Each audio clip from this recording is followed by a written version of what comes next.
Nem az edzőterembe, nem a konditerembe, hanem itthon dolgokkal, itthoni termékekkel. Most megmutatjuk nektek, ha nézitek, lájkoljatok, hogy milyen a hazai gyúrás. Csabi vagyok, Hajdi Szoboszló, Dunazsúk 7-ről. Mehet?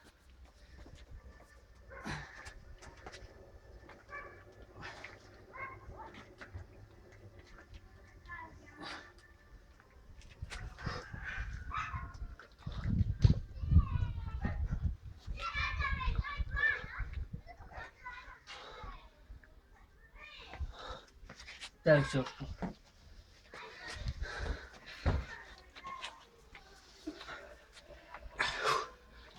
Fokozatosan, szépen, lassan, nyugodtosan, nem kell sietni.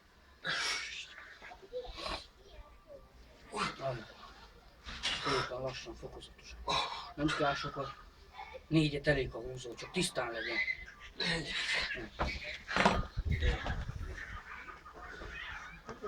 Nem ezzel kell megkezdeni, bazd meg. Nem, amúgy nem lesz. Nem, de akkor ezt még én lenyomom.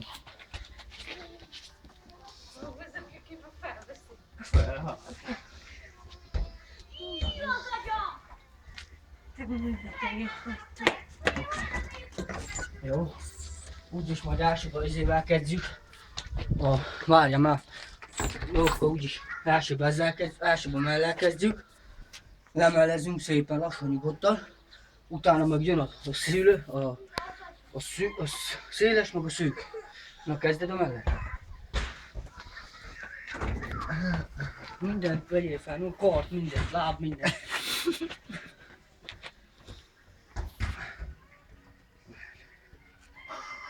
Úgy csináld, nem tudok segíteni, ha 3-at nyomol elég. Nem sokat tudok segíteni.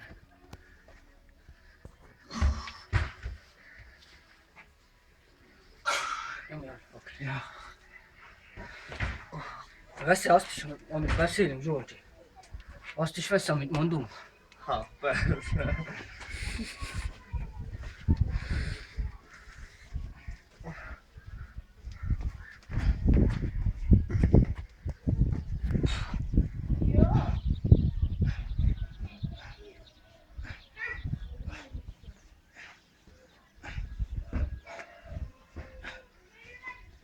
Oké.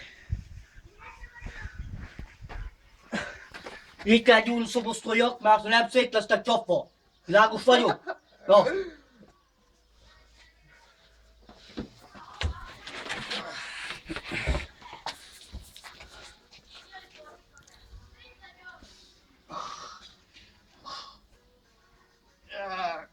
Szín a csók.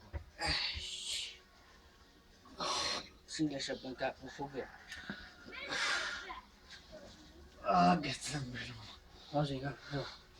Majd Zsolt ezt lenyomom, utána meg majd állítsd már meg, utána ugyanonnan folytasd, jó?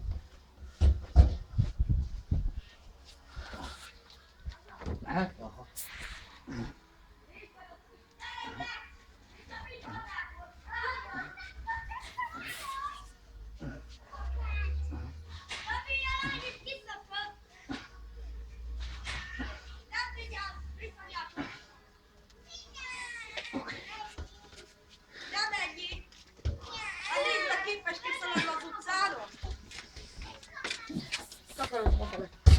Rosszaság.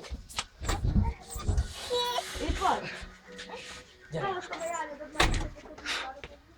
Egy kis segítség kell, mert sógorom még most kezdi. Én meg már régi sittes vagyok.